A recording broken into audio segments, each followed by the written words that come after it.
Bugünkü mövzumuz olacaq nə? Maqnit sel. Ümumiyyətlə sel nədir? Nə olan bir şey? Kim deyərlər? Sel. Sel axın deməkdir. Elə deyil, bir şeyin toplu halda nəyi? Axınına sel. Sən sel axdı deyirik. Nədir? Su toplu halda bir yerdən digər yerə neyinir? Axır. Buna biz nə deyirik? Sel deyirik. Bugünkü öyrənəcəyimiz mövzu isə maqnit selidir. Bəs burada axan nə olacaq? Axan sadəcə və sadəcə maqnit induksiya vektorları olacaq. Oldu mu? Maqnit seli nədir? Baxın, mövzumuz nə oldu? Maqnit seli. Deməli, mövzunun adı nədir? Maqnit seli. Maqnit seli fi hərfi ilə işarə olunur. Hansı fi ilə? Fi. Bax, rus fisi deyilər də. Siz normalda qeyd eləməyə ehtiyac yoxdur. Zaten video yazısını atacağım sizə.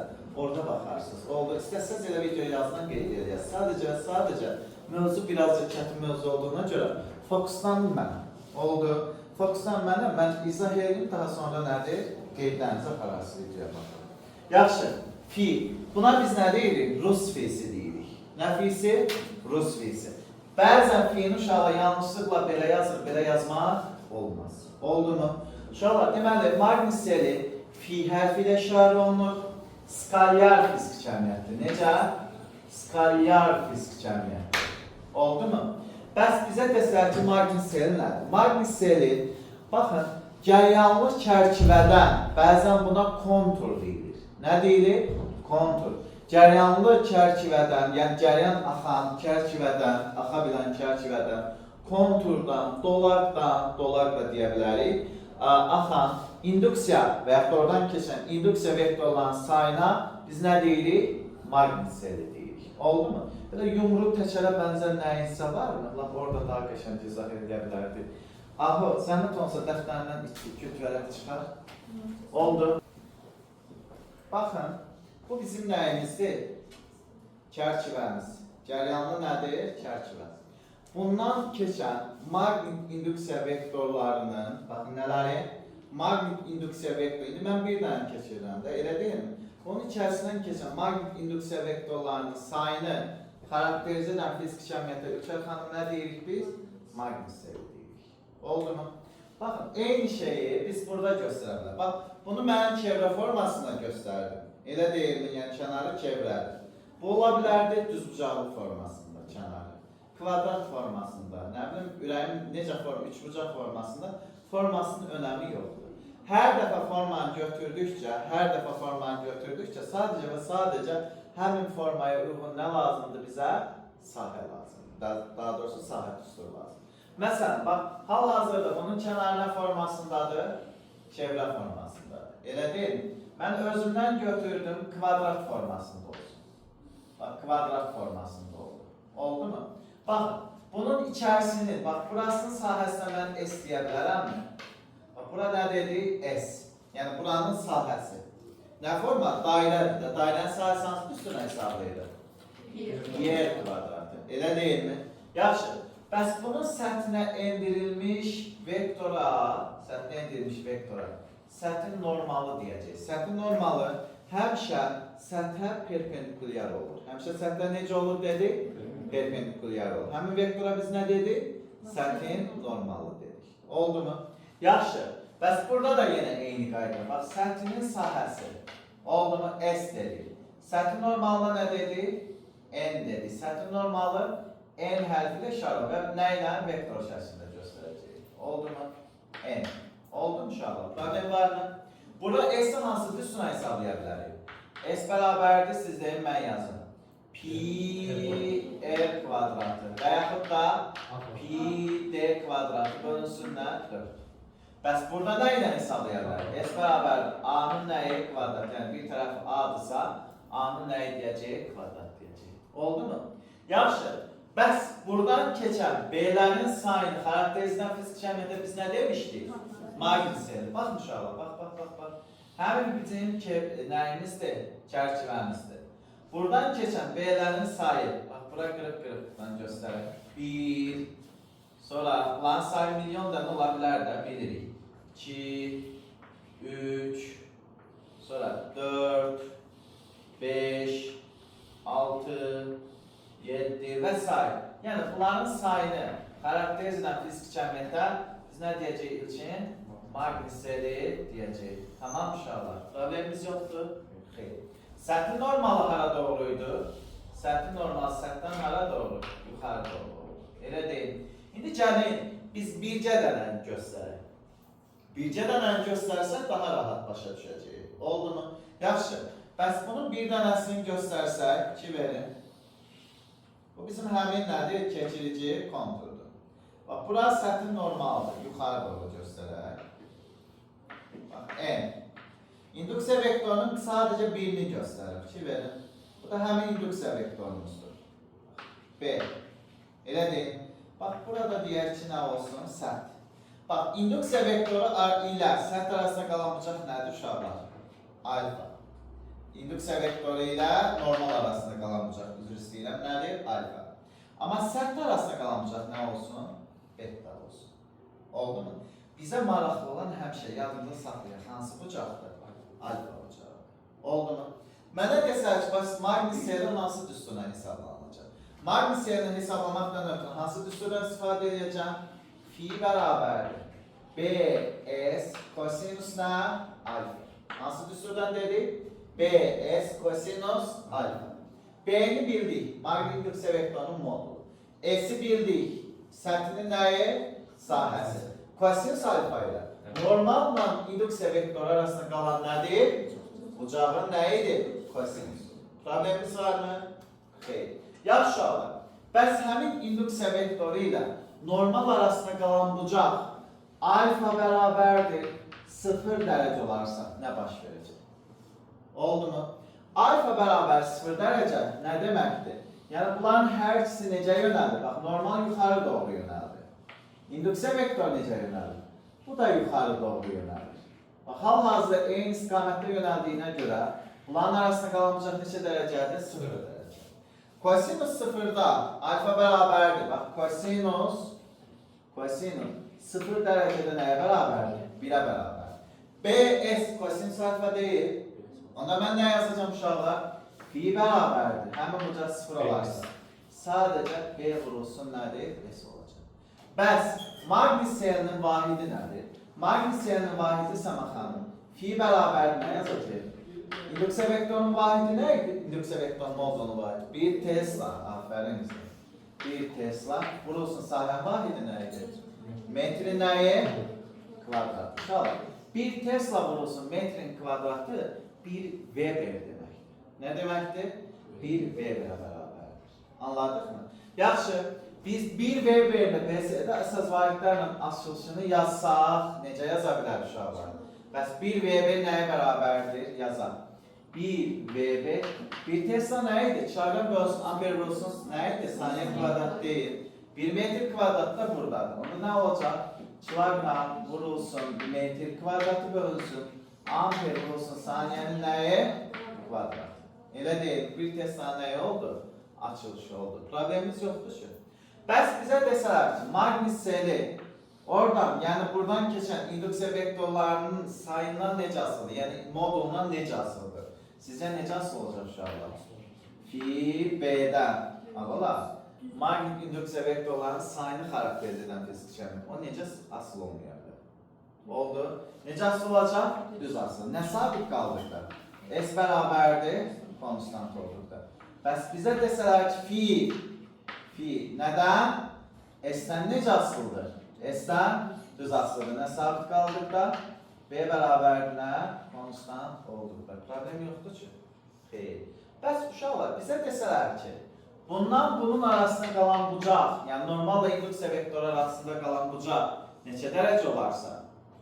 90 dərəcə olarsa, nəyə bərabərdir? Bəli, çünki kosinus 0-dan nə verir uşaqlar? Daha doğrusu kosinus 90-dan nə verir? 0 verir. Bax, bu bizim normalımızdır, N. Baxın, 2 verin. İndi induksiya vektoru necə çəkdi? Belə. 2 verin, belə. İndi induksiya vektoru ilə bunun arasında qalan bucaq neçə dərəcədir? 90. Deməli, bizim Magnus-Selimizdə nədir? Magnus-Selimizdə 0 verir. Bu nə deməkdir? Induksiya vektoru, bax, bu bizim çərçivəmizdir. İnduksiya vektoru belə keçir. İçərisindən keçdi mi? Keçmir də içərisinə, bax, gözlük kənardan keçdi. Kənardan keçdiyinə görə ölçərxan nə deyəcək? Kənardan keçdiyinə görə biz nə deyəcəyik? Keksə yaranır da, elə deyil. Keçmədiyinə görə nə olacaq?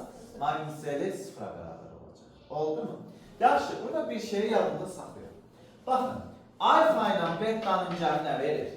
Alfa ilə betanın cəmi 90. Bax, yazın. Alfa plus beta bərabərdir 90 dərəcə. Elə deyil, 90.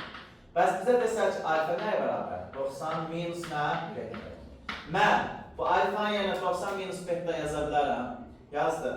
Onda mən nə yazacağım? Fi bərabərdir.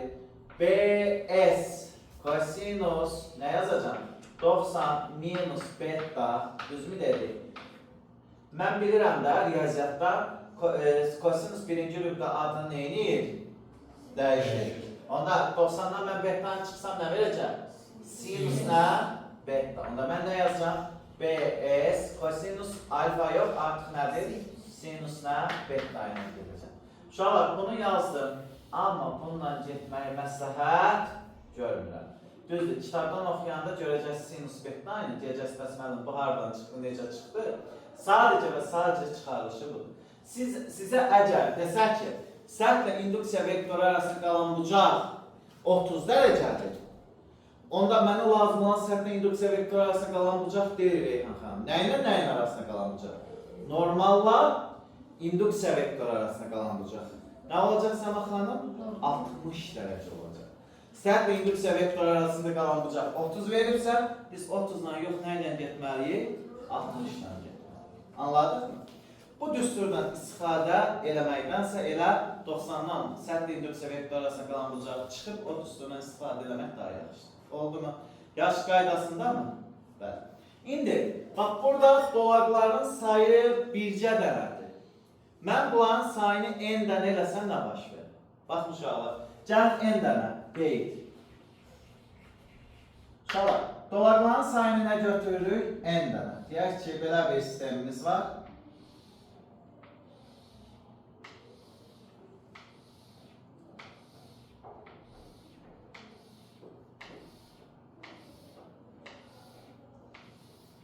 N dənə dolağımız var. Baxın, bu sərtin normaldır, bilirik də. Sərtdən hara doğru ilə? Yuxarı doğru. Buradan keçən induksiya vektorların sayına. Oldu mu? Bax, induksiya vektorları keçdi. Yəni, bu milyon dənə ola bilər. Neçə dənə sihir olsun? Dəxli yox. Keçdi mi dolaqların? Yəni, sarğının içərisindən keçdi. Bayaq bir dənə idi, BS yazmışdıq. İndi N dənədirsə nə yazacaq uşaqlar? N nə? Deməli, fi'nin düsturu artıq nə olacaq? Fi bərabər N vurulsun nə? BS olacaq. Deməli, hansı düsturuna istifadə edərək hesablayacaq? NBS düsturu ilə istifadə edərək hesablayacaq. Oldu mu? Bəs qeyd 2-də nə olacaq? Qeyd. Uşaqlar, yadınızı saxlayaq. Magnitselini 3 səbəbə görə dəyişə bilərik. Neçə səbəbə görə? 3 səbəbə görə. 1. Nəyi dəyişməklə? Birinci, nəyi dəyişə bilərik uşaqlar? Sahəni dəyişə bilərik. Sahəni dəyişsək, bunun içərisində daha az induksiya vektoru keçəcəkdir. Elə deyilmi? Düzmü dedik? Aha. İkinci, induksiya vektorların sayını dəyişməklə. Üçüncü isə bucağı dəyişməklə. Bucağı artır və azaltdıqca magnitselində nə baş verəcək? Dəyişmə baş verəcək. Birinci nəyi dəyişək uşaqlar? Gəlin birinci dəyişək nəyi? Sahəni. Sahəni dəyişməni delta S ilə işarə edək. Delta S, indi sahə dəyişdi dedik də, elə deyilmi? Bəs magnitselin dəyişməsi hansı düsturuna olacaq? Delta fi bərabərdir, nə yazacaq? Siz deyin, mən yazın. Nə? B kosinus alfa, nə yazacaq? S2 minus nə? S1. Elə deyilmi?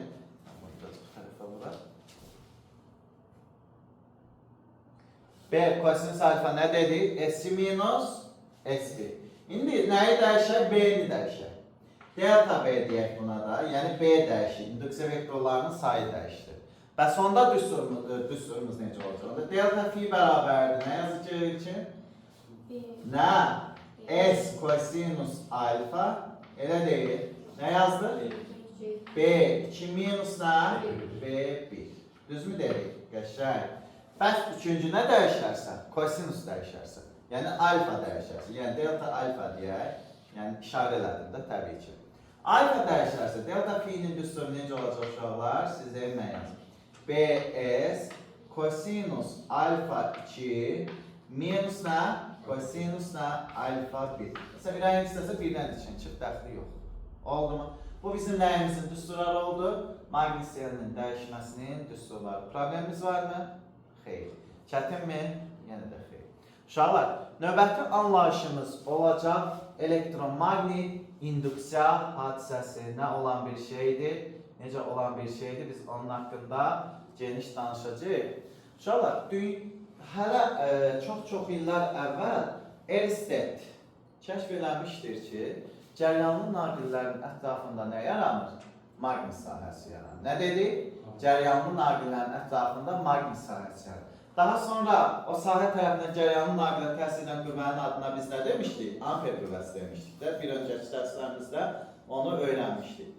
Dünya alimlərini belə bir sual düşündürürdü. Yaxşı, əgər cəryanlı naqillərin ətrafında maqnit sahəsi yaranırsa, bəs maqnit sahəsi özü cəryan yarada bilərmi?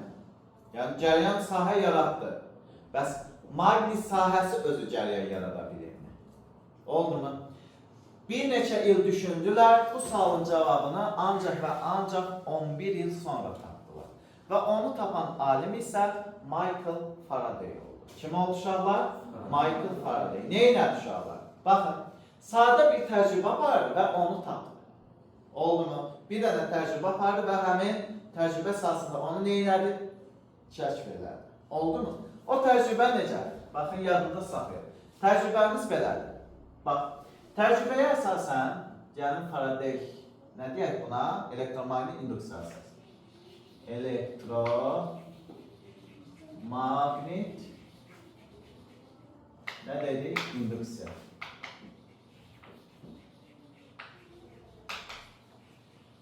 Nə dedi uşaqlar? Elektromagnet induksiya hadisəsi. Bu hələlik burada dursun. Nə dedi? Elektromagnet induksiya. Michael Faraday neylədi? Bir dənə nə götürdü dedik? Bir dənə nə götürdü? Baxın, sarğı götürdü. Biz necə ki orada götürmüşük də sarğını. Elə deyilmi? Bax, bu bizim sarğımızdır.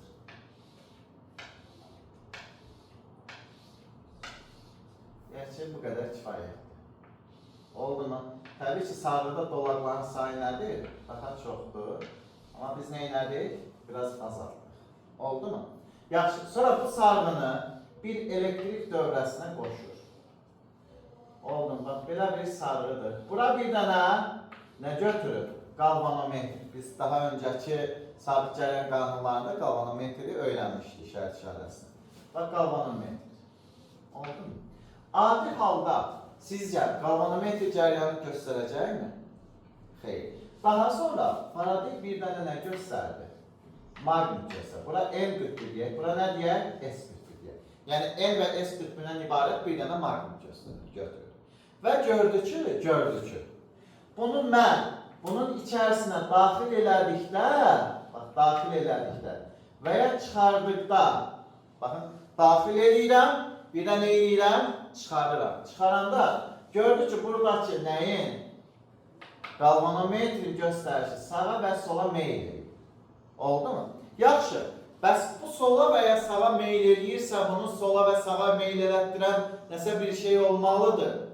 Nə səbəbə meyl edir? Təbii ki, o səbəbi meyl edir ki, galvanometr ancaq dövrədə olan cəryanın olub-olmadığını neyniyir? Göstərir. Varsa meyl edir, yoxsa meyl eləmir. Deməli, əgər sağa və ya sola meyl edirsə, demək, dövrədə nə var? Cəryan var. Bəs bu cəryana biz nə deyəcəyik?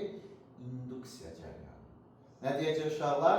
İnduksiya cəryanı. Bu galvanometrin sağ və sağ tərəfə dönməsinə biz nə deyirik?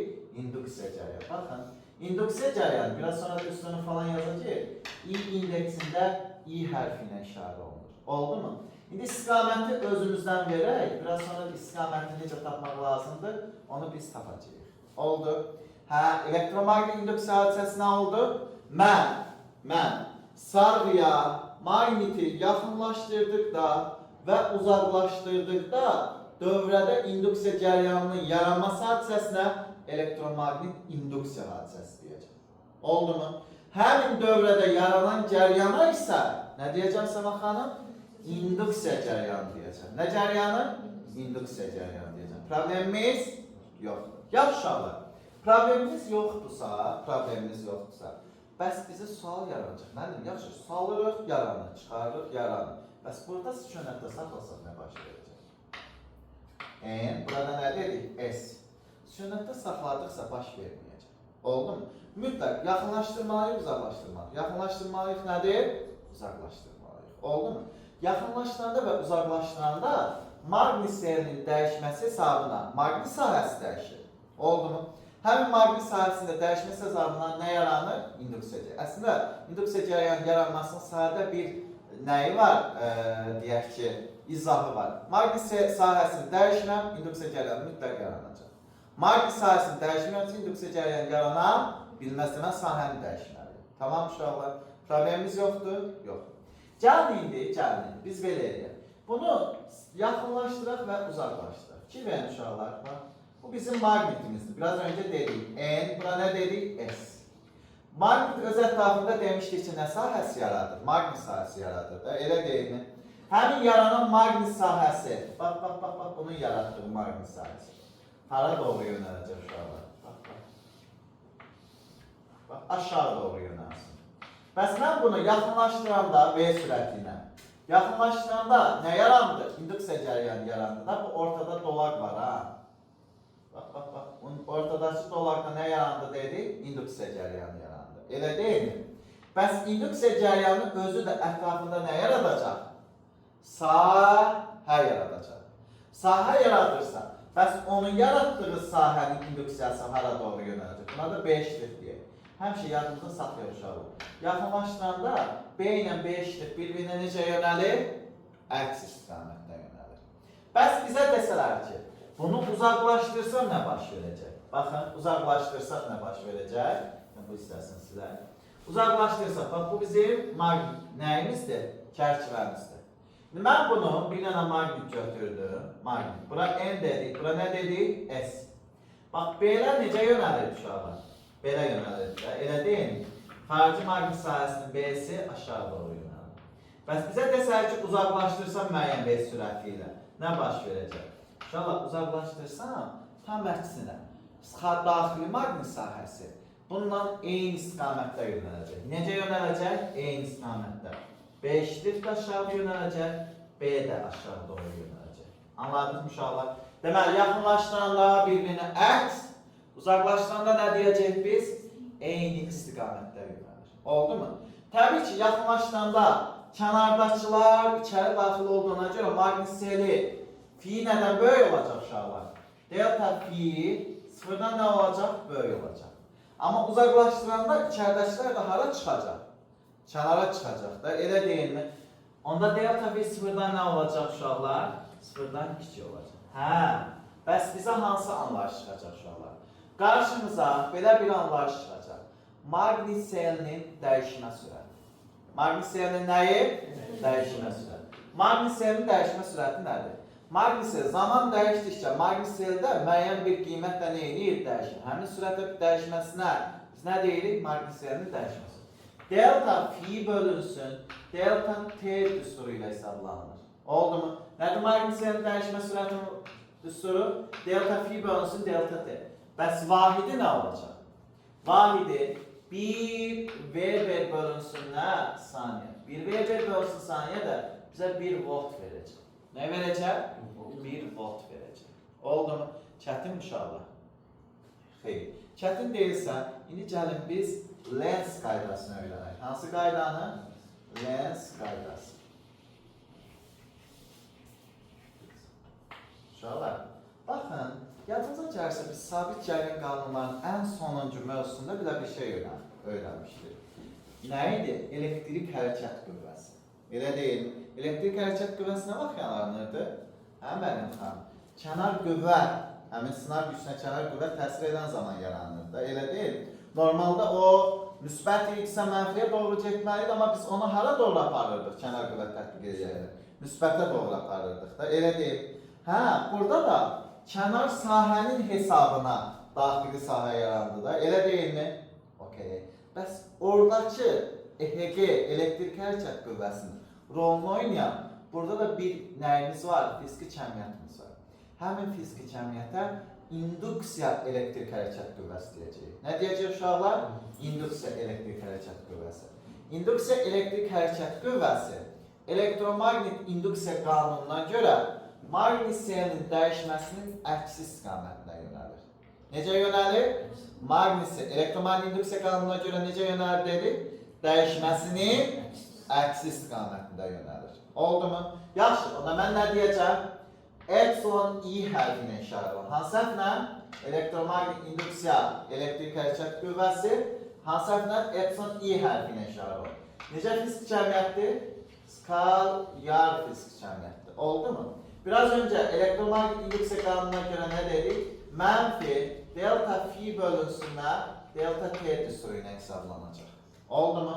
Yaxşı, elektromagnet induksiya qanununa görə elektrik hərəkət qüvvəsi epsilon I delta fi bölünsün, delta t ilə için necə asıldır?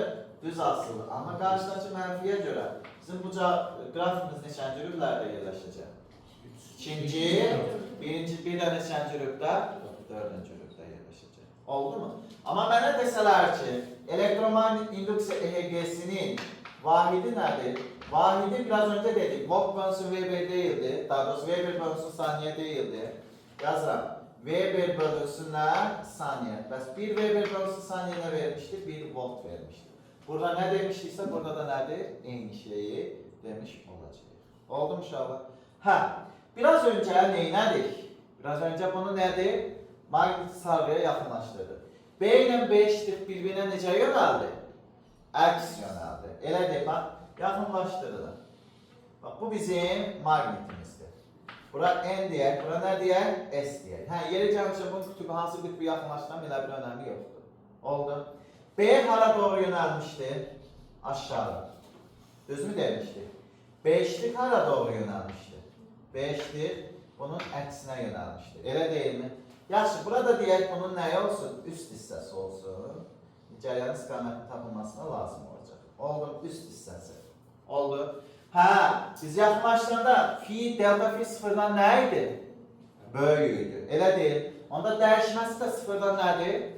Böyük olacaq. Deməli, mən yaxınlaşdırıramsa, Lenz qaydasına görə, maqnit səyinin dəyişməsi sürəti sıfırdan böyük olarsa, elə deyil, bəs epsilon i sıfırdan nə olacaq? Şey olacaq. Bir-birinə necə yönəlir bunlar? Əks. Yəni, xarici sahə ilə Lenz qaydasına görə daxil sahə biri digərini neynəməyə çalışır? Azaltmağa çalışır. Oldu. Bəs uzaqlaşdırıramsa nə baş verir? Uzaqlaşdırıramsa, bu bizim maqnitimiz dedik də. N, bura nə demişdik? S. Uzaqlaşdırırıq müəyyən bir V sürətini. B hara doğruydu? Aşağı. Bəs B eşitlik hara doğru olacaq uşaqlar? B eşitlik də hara doğru? Aşağı doğru olacaq.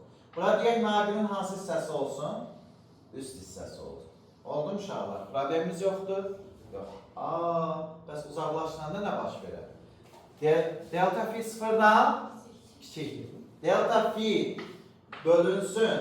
Delta t də sıfırdan nə olacaq? Kiçik olacaq. Bəs epsilon i? Aferin. Deməli, epsilon i sıfırdan nə olacaq? Bəs induksiya cəryanı, bayaqdan cübbulladırdıq, basıb bağlayırdıq. Bəs induksiya cəryanı istiqamətini hansı qaydasını tapırıq? Sağ əl qaydasını. Nə ilə tapırıq? Sağ əl. Uşaqlar, müəllimlər eyni qaydada şagirdlər sağ əl qaydasını burada fərqli cür istifadə edirlər. Biz də özümüzə xas istifadə edəcəyik. Baxın, biz neyinirsə eləyək. Bax, həmişə B', mən xarici ilə işim yoxdur. Daxil, bax, əlmin içinə bunu aldım mı? Bax, əlmin ortasına, üst hissəsində həmin bu nəyin? Çərçivənin üst hissəsi. Bax, həmin çərçivə budur. Çərçivəmizdə neyin nədir? Ağıldır. Gerçi hansı hissəsidir bura? Üst hissəsidir. Əlmin içinə aldım. Elə deyil. Necə qoyuramsa qoyub, beşlik ovcuma daxil olmalıdır. Baş barmağım saat əqrəb istiqamətindədir, yoxsa saat əqrəbin əksi? Okey, saat əqrəbin nə istiqamətindədir? Belə fırlanır. Elə deyil. Onda induksiya cəryanı istiqaməti hara doğru olacaq uşaqlar? İnduksiya cəryanı istiqaməti sağ təqrəbi istiqamətində yönələcək. Burada əlmi qoysam, bax burada əlmi belə qoymalıyam da, elə deyil mi? Bax, əlmi necə qoymalıyam? Belə, ovucuma daxil olması üçün. Elə deyil mi? Ovucuma daxil ol. Baş barmağım indi hara doğru yönəldi? Sağ təqrəbinin nəyi? Əksi istiqamət. Bəzən deyirlər ki, induksiya cəryanı istiqamətini NES qaydasından tapdı. Eyni şeydir. O qayda nədir? Eyni qaydadır. Bax, yadımda saxlayaq uşaqlar. Mən induksiya cəryanı istiqaməti nə ilə tapıldı? Sağ əl qaydasından. LES qaydası nədir? Mən xarici sahəni artırıramsa, daxili sahənin nəticə istiqamətinə yönəlir və onu azaltmağa çalışır. Oldu mu? Əksinə, xarici sahə azalırsa, daxili sahə yenə onun nəticəsinə yönəlir, onu artırmağa çalışır. Buna biz nə deyirik? LES qaydası deyirik. Tamam uşaqlar? Problemimiz yoxdur? Yoxdur. Yaxşı. Gəl indi qeyd. Biraz önce ne dedik? Biraz önce dedik ki birbirine yakınlaştığında necə yönəldi? Əks istiqamətdə yönəldi. Əks istiqamətdə yönəlirsə, onda bax buradan bir sarğını yerləşdirdik. Ki verin. Bu bizim sarğımızdır. Daha doğrusu çərçivəmizdir. Mən bunu N deyək. Belə bir magnetimizdir. Bura N deyirəm, bura S deyirəm. Deyir ki, bu magneti nəyə? Çərçivəyə yaxınlaşdırsaq, cəzb onlar yoxsa itələnər? Cəzb onlar yoxsa itələnər? İtələnər. Axı, daxili ilə xarici bir-birinə necə yönəlir? Əks. Deməli, yaxınlaşdığında bu nə eləyəcək uşaqlar? İtələnəcək. Sərxan hara doğru meyil eləyəcək? Sağa doğru meyil eləyəcək. Oldu mu? Bəs bizə desələr, uzaqlaşdırsaq nə baş verər? Uzaqlaşdırsaq uşaqlar. Fikir verin. Bak, uzaqlaşdırırıq. Artıq bura N, bura nə dedik? S dedik. Nə baş verəcək? Əksinə. Daxili ilə xarici bir-birinə eyni istiqamətdə yönəldiyinə görə fikir verin bu məsələ. Necə yönələcək? Eyni istiqamətdə. Bir-birini nədir? Cəzb edəcək. Oldu mu? Problemimiz yoxdur? Yoxdur. Gəldik uşaqlar. Qeyd neçə? 2. İnduksiya cəryanının düsturunu yazaq. Bir də axı cəryan axırsa güc də axır da. Elə deyil, gücün düsturunu yazaq. Uşaqlar, induksiya cəryanı düsturu I bərabərdir. Epsilon I bölünsün R. Epsilon I-nin modulu nədir? Delta phi bölünsün delta T deyil. Yerinə qoysaq, bunda nə olacaq düsturunu? Delta phi bölünsün delta T. Rusun 1 bölünsün nə olacaq uşaqlar? R olacaq. Düzmü dedik? Əla. Bəs yükün miqdarı nədir? Gəl yükü də buradan tapaq. Mən delta T'ni sola keçirə bilərəmmi? Keçirsəm nə verəcək? I vurulsun delta T bərabərdir. Nə yazacaq? Delta phi bölünsün nə? R. I delta T nəyin düsturuydu? Q'nun düsturuydu. Onda mən nə deyəcəm? Q bərabərdir. Delta phi bölünsün nə? R. Demək, üçün miqdarda bu düsturuna nə edəcəyik? Hesablayacaq. Çətinmi? Xeyr. Yaxşı uşaqlar, gəldik. Qeyd. Qeyd neçə? 3. Uşaqlar, yadımıza saxlayaq. Fi'nin, nəyin? Fi'nin zamana görə birinci tərtib törəməsi. Nəyə görə? Zamana görə birinci tərtib törəməsi həmişə nə verəcək uşaqlar? Epsilon i-ni verəcək. Demək, mənfi fi'ni nəyə görə? Zamana görə birinci tərtib törəməsinə bərabər. Amma bu qaydaya görə, induksiya qanununa görə mənfi mütləq qarşısında nədir?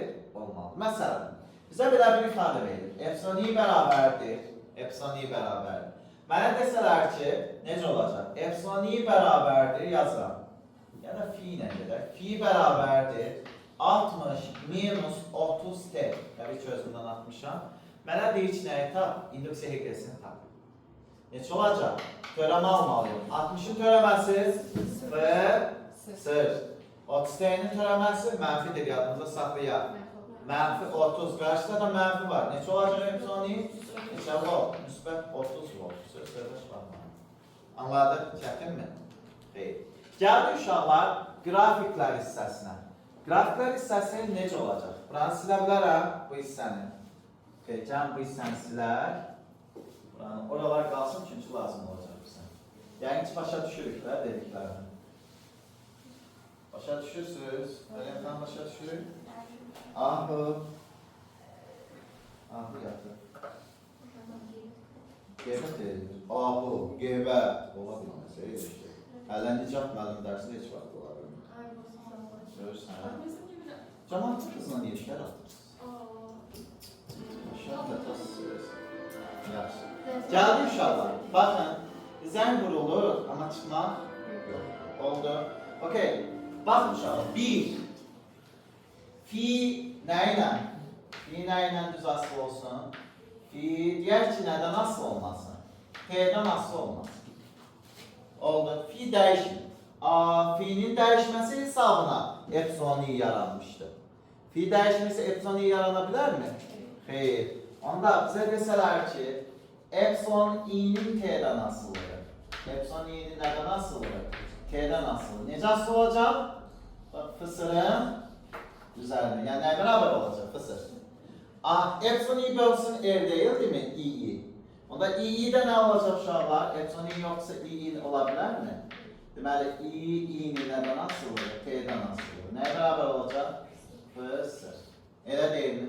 Gəldik ikinci uşaqlar. Epsilon-i fi T'dən necə asılıdır? Düz asılıdır. Oldu mu?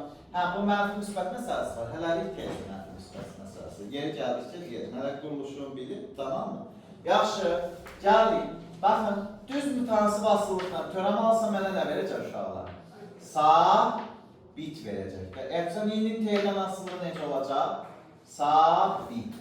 Deməli, burada necə olacaq uşaqlar? i'nin T'dən asılığı burada da nədir? Sabit. Bəs bizə desələr ki, üçüncü. Fi'nin nədən asılığı? T'dən asılığı. Yəni, fi'nin T'dən asılığı necə dəyişsin? Necə dəyişsin? Özümüzdən ataq belə dəyişsin. Oldu mu? Hətta yuxarıdan göstərək. Belə dəyişsin. Oldu. Bəs kvadratikdən törəm alsaq nə verəcək? Düz asılılıq verəcək. Epsilon-i'nin T'dən asılı necə olacaq? Düz. Bəs i'nin T'dən asılı necə olacaq uşaqlar? i'nin də T'dən asılıdır. Düz mütənsib asılı. Yəni, nə dedik uşaqlar? Fi'nin T'dən asılılığı asıl deyilsə, i də epsilon-i də nəyə bərabərdir? Sıfıra bərabərdir. Düz mütənsib asılıdırsa, ikisi də nədir? Dəyişmir. Necə ki, burada göstərmişdik, düsturda. Ki, verin, fi T'dən necə asıldı? Xəttə asıldı da, düz asıldı. Görürsünüz, bax, 30 alındı, sabit alındı. Elə deyilmi? Deməli, nədir? Dəyişmir. Amma kvadratik asıldısa, bizə nə verəcək? Yəni, kvadratikdən törəmə alsın, mənə nə verməlidir? Düz mütənsib asıldı. İndi gəlin, bu dediklərimizi əyani olaraq gözümüzlə görək. Bu hissəni silə bilərəm uşaqlar. Bax, bu hissəni sildik. Yorulmamısınız ki? Yorulmuşsunuz? Yorulma məsələsi yox.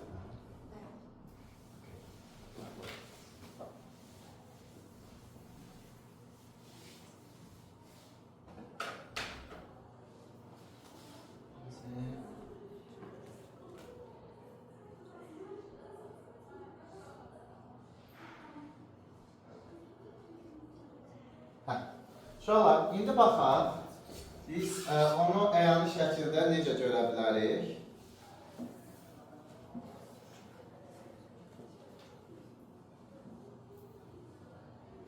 Zənc vurulacaq, qəbul olacaq. Bütün əziyyətini seçəcək. Kimin dərsin? Sənin mənimlə gözləyək.